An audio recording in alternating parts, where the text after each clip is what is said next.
Thank you, ladies, for that song and also for leading us in worship this morning. Have a friend here in church today. His name is Tyler. He is here with his family, his wife Jenny, their kids Audrey, Amelia, and Jeremy. Tyler is a fellow I've known from being on different denominational committees with the Free Methodist Church in Canada. Tyler has been a lay person in the Freeway Church. Do you know what church the Freeway Church is? It's one in Oshawa, Whitby area. It's a church plant. They meet in a school and have done for a long time. And in his role doing that while working a full-time job, he sensed God's call on his life to maybe move into actual pastoral ministry. And so he is taking on a role at Trolls Road Church as an associate pastor there. And so his family is here between leaving their one church and accepting the role at the other church. And I just thought if maybe you want to meet a guy who's discerned a call to serve God in a full-time capacity, here's a fellow you can talk to after service. So I'll make sure you know who he is by asking him to stand up. Tyler. So this is my friend Tyler. So welcome, Tyler, and family to church. All right.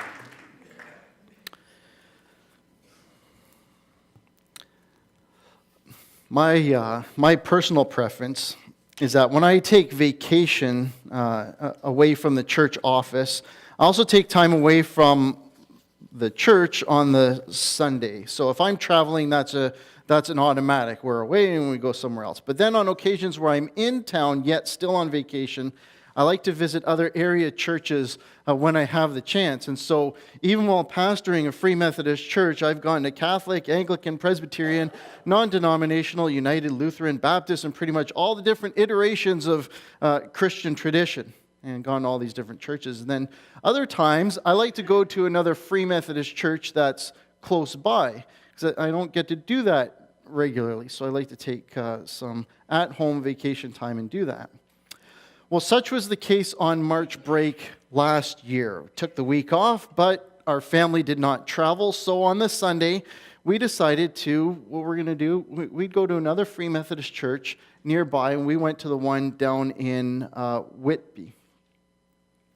So in the Whitby church, my friend and colleague, Cliff Fletcher, was pastoring there at the time. And if you recognize that name, it's maybe because he's been elected, and now he's in fact our bishop of the Free Methodist Church in Canada. But he was still pastoring there, finishing out his last 2 months before taking on the other role. So on that Sunday of the March break, we got ready in the morning, and we told our kids the plan. We're not going to go to our church. We're going to go to this other church down in Whitby. And to mine and Lisa's amazement, we got flack from the kids. We don't want to go to another church. Well, what are you talking about? It's not that it's only another hour away. You're not going to be in the van that long. You'll meet some new friends. Why don't you want to go? We want to go to our church. Okay. And they meant here. And at that moment, I was very proud of our church. You have welcomed our family to such a degree that the kids wanted nothing to do with visiting some other church. They wanted to be here. We want to see our friends. We want to be in our Sunday school with our Sunday school teachers. And we want Pastor Holly. So I was proud of our church. But on that day, it was a bit of a problem. It's only one Sunday, kids. It's not that far. We'll be back next week, and we're going to go meet some of Daddy's friends. I'm not sure that line ever works as a motivational tool for your kids. Go see some of Daddy's friends. But they didn't want to have anything to do with it. The whole hour-long drive down to Whitby, they put on this mopey face, and we couldn't get them to shake it. So Lisa and I had an idea. Oshawa has a particular restaurant that's a bit special. It's a restaurant chain, but it does not exist in Western Canada where we live. But Wesley and I had one time flown to Ontario to be part of my cousin's wedding, and so Wesley and I went to the Mandarin with my parents one time. And he loved it.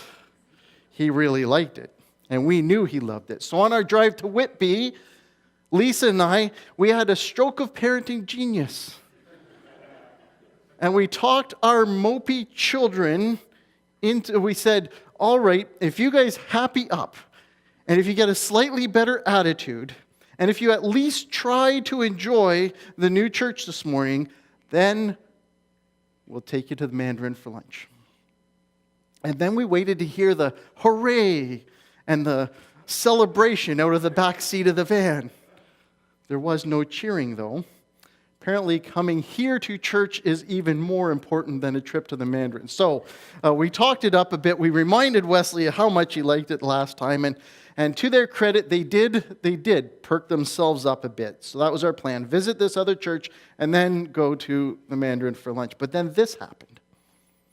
After church was over, Cliff, the pastor, remember how now I said he's bishop-elect at this point, but Cliff and Carlene, his wife, lovely couple, came over to us and said, how would you like to come over for lunch? And they had these great big smiles on their faces when they asked.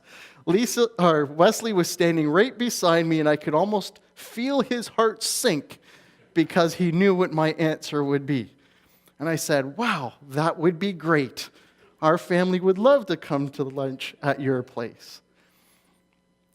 Now, if I thought I had grumpy kids when we got into the van to head to Whitby, that was nothing compared to the grumpiness of now skipping the Mandarin to go for lunch at someone else's house who they don't even know. And so what do you think our next promise was to the kids?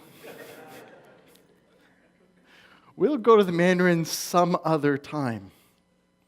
It's not that far away from Peterborough. We'll get there. We'll just do it some other time. Was it next week? No. The week after that? No. Was it a month later? No. March went by, then April, then May, still didn't go, then June, and now at this point, what are the kids beginning to think? We're never going to go.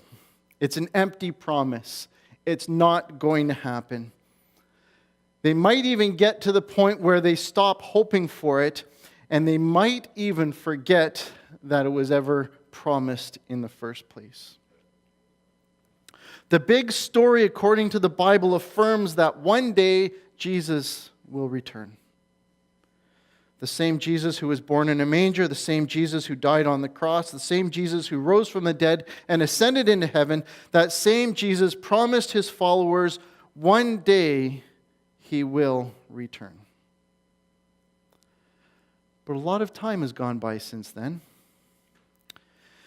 If scholars are correct that Jesus' birth was miscalculated by 4 years, and if scholars are correct that he was about 32 years old when he ascended into heaven, and if we are now in the year 2018, that means we've been holding on to the promise of Jesus' return for 1,982 years.